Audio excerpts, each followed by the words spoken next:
Hello दोस्तों, मेरा नाम है इंडियन एनिमे ब्रोस और आज मैं बात करूंगा टॉप 10 एनिमे के बारे में। We are paid, that's all. We are God.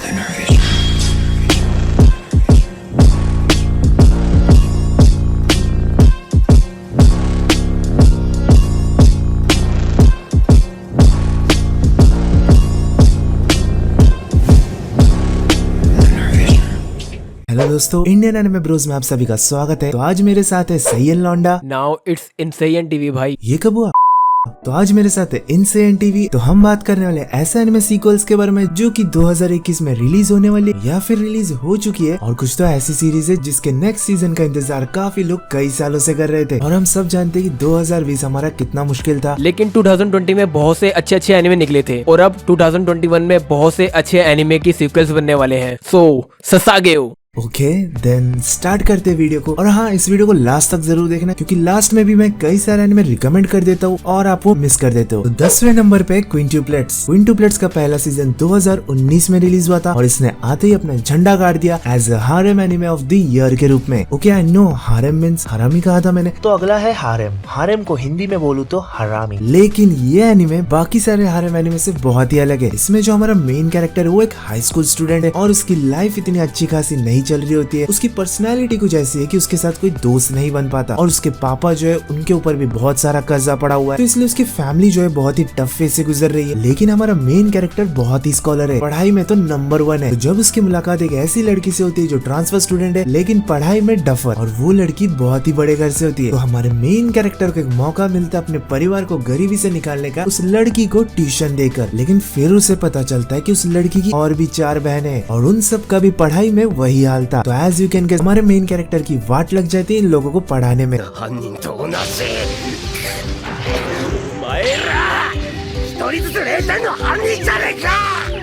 2021 में इसका सेकंड सीजन आ रहा है। मेरा वोट जाता है मीकू को। आप किसके साथ हो ये कमेंट सेक्शन में जरूर बताना। 9th पर जो एनिमे है उसके बारे में किसी ने देखा हो ना देखा हो, लेकिन उसके बारे में सबको पता जरूर है। वो है ड्रैगन मेड सीजन 2। इस एनिमे का सीजन 2 मैंने एक्सपेक्ट नहीं किया था, लेकिन ये कंफर्म है कि ये 2021 में वापस आने वाला है। इस एनिमे के वापस आते ही मीमर्स अपने काम पे लग जाएंगे। ये एनिमे बहुत ही pleasant and fun to watch anime है। इस एनिमे के आपने मीम जरूर देखे होंगे, और अगर एनिमे नहीं देखा है तो मैं आपको बोलता हूँ ये एनिमे जरूर ट्राई करो एक बार। और हम सबको पता है कि क्योतो एनिमेशन स्टूडियो में जो आग लगी थी उसमें ड्रैगन मेड के डायरेक्टर चल बसे, लेकिन इस एनिमे का जो ओरिजिनल ऑथर है वो अभी तक सही सलामत है और उनकी यही इच्छा है कि इस एनिमे को वापस कंटिन्यू किया जाए। तो ये एक अच्छा ट्रिब्यूट होगा मेरे हिसाब से। जी हाँ, 8वें नंबर पे है स्लाइम। तो ये एक ऐसा एनिमे जो डोंट जज a book by its cover में पूरी तरह से फिट होता है, क्योंकि इस एनिमे का नाम सुनकर या फिर इसके प्लॉट को पढ़कर आपको जो भी लगेगा ये उससे बहुत ही ज्यादा है। और अगर इस लिस्ट की भी मैं बात करूँ तो मैं स्लाइम सीजन 2 के ऊपर पूरी तरह से बेट लगा सकता हूँ कि ये season 1 of the best season होगा, क्योंकि ट्रेलर देखकर मुझे ये फीलिंग है कि इस बार हमारे मेन कैरेक्टर को पता चलेगा कि रूलर बनना इतना आसान नहीं है और इमोशनल धक्का भी मिलने वाला है। ये सीजन 2021 में one of the coolest anime series हो सकती है।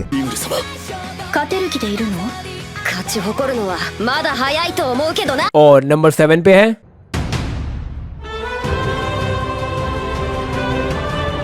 जी हाँ, rising of the shield hero. So this is one of my favourite anime. अगर आपको इस एनिमे के बारे में जरा भी नहीं पता है तो मैं आपको बता देता हूँ। ये एनिमे एक इसेकाई एनिमे है जिसमें हमारा जो मेन कैरेक्टर है वो किसी तरह एक दूसरी दुनिया में चला जाता है। तो इस दुनिया के अंदर सिर्फ हमारा मेन कैरेक्टर इसेकाई नहीं होता है, और भी कुछ लोग होते हैं जो इसेकाई होते हैं और वो होते हैं इस दुनिया के हीरोज। तो जो हमारा मेन कैरेक्टर है ये है शील्ड हीरो। बाकी हीरोज भी है जिनके पास अलग अलग वेपन्स है, लेकिन जो हमारा शील्ड हीरो है इसको रिस्पेक्ट नहीं दी जाती है क्योंकि लोगों को लगता है शील्ड एक यूजलेस चीज है। तो हमारा जो मेन कैरेक्टर है इसके साथ बहुत ही बुरा व्यवहार किया जाता है। हमारे मेन कैरेक्टर के साथ धोखा होता है, उसको फंसाया जाता है और बहुत सारी चीजें होती है हमारे मेन कैरेक्टर के साथ में। लेकिन एक बुरा वक्त ही हमारे कैरेक्टर को और ज्यादा डेवलप करता है। तो जी हाँ, जो हमारा मेन कैरेक्टर है उसका कैरेक्टर भी डेवलप होता है, और कैसा होता है वो जानने के लिए आपको एनिमे देखना पड़ेगा। तो ट्रस्ट मी गाइस, ये एनिमे बहुत ज्यादा अच्छा। अगर आपने नहीं देखा तो just go and watch this anime. ये एक action adventure drama fantasy anime है जिसका 3rd सीजन भी प्रोडक्शन में जा चुका है। सो चांसेस है इसके भी 2021 में आने के। तो 6th नंबर पे है log horizon season 3। Finally after so many years. सब लोग तो उम्मीद ही छोड़ चुके थे इस सीजन की। जिन्हें नहीं पता मैं उनके लिए बता दूं कि लॉग होराइजन एक MMORPG गेम है लाइक स्वॉर्ड आर्ट ऑनलाइन, जहाँ पे हमारा मेन कैरेक्टर जिंदगी और मौत के बीच गेम खेलता है। I mean, game like situation में फंस जाता है। और मोस्ट ऑफ द फैंस तो लॉग होराइजन को स्वॉर्ड आर्ट ऑनलाइन की भी ऊपर रिकमेंड करते हैं। अगर अभी तक आपने इसके 2 सीजन नहीं देखे तो देख लो कि इसका तीसरा सीजन इतने सालों बाद वापस आया, तो इसे मिस मत करना। ये एक action game adventure magic fantasy anime जिसे स्टूडियो डीन ने एनिमेट किया है। और फिफ्थ पे आता है 夢を形にするために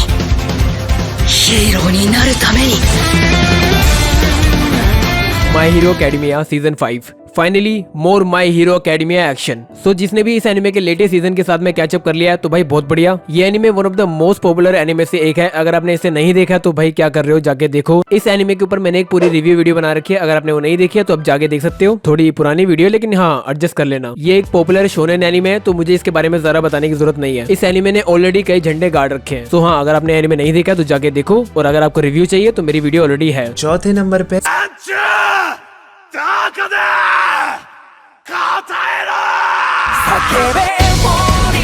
seven deadly since. I know आप में से कई लोगों को इसका नाम सुनकर इसके सीजन 3 का घटिया एनिमेशन याद आ गया होगा। इनफैक्ट मेरे कई दोस्तों ने सीजन 3 को स्किप ही कर दिया, लेकिन जिसने मांगा पड़ी है वो जानते हैं कि सेवन डेडली सिंस का फाइनल आर्क कितना ऑसम और किस लेवल पे होने वाला है। ट्रस्ट मी, अगर ये एनिमे बहुत ही अच्छे एनिमेशन के साथ एनिमेट हो गई, ट्रेलर देखकर मैं अज्यूम कर रहा हूँ कि होने वाली है, तो ये एनिमे इस साल फाड़ने वाला है। और आप देख सकते हो कि इस ट्रेलर में सीजन 3 के टोटल बजट से भी ज्यादा खर्चा किया है। तो अगर आपने इस एनिमे को तक देखा ही नहीं है तो आप बहुत कुछ मिस करने वाले हो। और जिसने देख लिया है वो जानता है कि बान और मेलियोडास के जैसी दोस्ती सारे एनिमे सीरीज में बहुत ही रेयर देखने को मिलती है। इस आर्क में इतने सालों की स्टोरी सम अप होने वाली है, तो मैं तो भैया इसके लिए बहुत ही हाइप्ड हूँ। थर्ड पर है डॉक्टर स्टोन। तो इस एनिमे का सीजन 2 रिलीज हो चुका है और अभी तक तो 1 या 2 एपिसोड्स आ चुके होंगे। तो अगर आपको पता नहीं था तो आप जाके देख सकते हो। अगर आपको इस एनिमे के बारे में ज्यादा नहीं पता तो मैं आपको बता देता हूँ, ये कमाल का एनिमे। अगर आपको साइंस पसंद भी नहीं है तो अगर आप ये एनिमे देखते हो तो आपको साइंस से प्यार हो जाएगा और आपको पता चलेगा कि साइंस कितनी इंपॉर्टेंट है हमारी लाइफ में। तो ये कहानी है सेनकू और उसके फ्रेंड्स के बारे में। तो सेनकू जो हमारा कैरेक्टर है ये बहुत ही ज्यादा जीनियस है और इसे साइंस से प्यार है। तो एक दिन क्या होता है, एक ग्रीन लाइट आती है और पूरे वर्ल्ड को स्टोन में बदल देती है। मतलब जितने भी लोग होते हैं वो स्टोन में बदल जाते हैं। तो हमारा जो सेनकू है वो किसी तरह स्टोन से वापस इंसान बन जाता है। जब वो इंसान बनता है जब तक 4000 साल बीत चुके हैं और ह्यूमैनिटी वापस वहीं पे आ गई है जहाँ से शुरू किया था, मतलब स्टोन एज में। अब जो हमारा मेन कैरेक्टर है सेनकू, जैसे कि इसे साइंस से प्यार है तो ये चाहता है वापस सभी को इंसान बनाना, वो भी साइंस की मदद से, और वापस उसी सिविलाइजेशन को वापस लाना जो कि ह्यूमंस ने ही क्रिएट की थी। सो अगर ये एनिमे ट्राई नहीं किया तो जाके ट्राई करो। ट्रस्ट मी, तुम रिग्रेट नहीं करोगे। Just watch this anime. दूसरे नंबर पे है 両方救ってやるどっちも死なせないお前たちを救うためなら俺は何度でも जी हाँ, रीज़ीरो सीजन 2 पार्ट 2। जो लोग मुझे 2017 से फॉलो कर रहे हैं वो लोग जानते हैं कि रीज़ीरो मेरे one of the favourite anime में से एक है और सुबारू मेरा one of the favourite main character. और इस सीरीज की फेमस होने की रीजन थी रैम। लेकिन जब मैं इसके मेन कैरेक्टर सुबारू को डिफेंड करता था तो कई लोग कहते थे कि ये तो कावर्ड है, डरपोक है, कि ये कैसा मेन कैरेक्टर है, ये तो बिल्कुल भी बैड नहीं है। लेकिन सुबारू को हेट करने का एक बहुत ही बड़ा रीजन था, हम सभी जानते हैं। स्टिल सीजन 2 में सुबारू ने बहुत ही अच्छा डेवलपमेंट दिखाया और कई लोगों को अब सुबारू पसंद आने लगा है। उसका जो मेन कंसेप्ट है वो द डे आफ्टर टुमारो से मिलता जुलता है, लेकिन इसके रियलिस्टिक कैरेक्टर्स इसे बहुत ही यूनिक बनाते हैं। ये एक psychological drama, thriller, fantasy and isekai anime है। मेरे हिसाब से तो ये बेस्ट इसेकाई एनिमे है, जिससे अभी से 8.68 की रेटिंग मिल चुकी है। पहले नंबर के बारे में बात करने से पहले मैं ये क्लियर कर दूं कि हम जानते हैं कि आप इसमें से और भी कई नाम एक्सपेक्ट कर रहे थे, जैसे Bleach, Megalobox season 2, Demon Slayer season 2, Kaguya sama season 3, Rent a Girlfriend, Made in Abyss, Code Geass, दाकानोजी। लेकिन ये सब जो है ना वो कंफर्म नहीं हुआ है अभी तक कि 2021 में आएंगे या भी नहीं। अब आ गए तो बहुत ही अच्छी बात होगी, बट नहीं भी आ सकते तो हम गारंटी नहीं ले सकते। लेकिन हाँ, कुछ और एनिमे सीक्वल्स है जो कंफर्म्ड है और वो आते हैं हमारे ऑनरेबल मेंशंस में, जैसे welcome to Demon School Iruma kun season 2। इस एनिमे के बारे में भी एक स्पेशल नोट देना चाहूंगा कि इस एनिमे को स्टार्ट से बिल्कुल जज मत करना, ये एनिमे बहुत ही फनी है। How to summon a demon lord season 2, इसके बारे में तो कुछ कहने की जरूरत ही नहीं है मुझे। Be the beginning season 2 on Netflix, ये एनिमे बहुत ही अंडररेटेड है। तो नंबर 1 पे है no game no life. Just kidding, क्योंकि ये एनिमे तो आने से रहा, लेकिन हाँ, लॉग होराइजन इतने सालों बाद आ चुकी है तो इसकी भी एक उम्मीद तो दिख रही है। खैर नंबर 1 पे क्या है आपने गैस कर ही लिया होगा। तो नंबर 1 पे है 鬼なんだよなあんたもあの男 one of my favourite anime जिसका नाम है द प्रोमिस नेवरलैंड।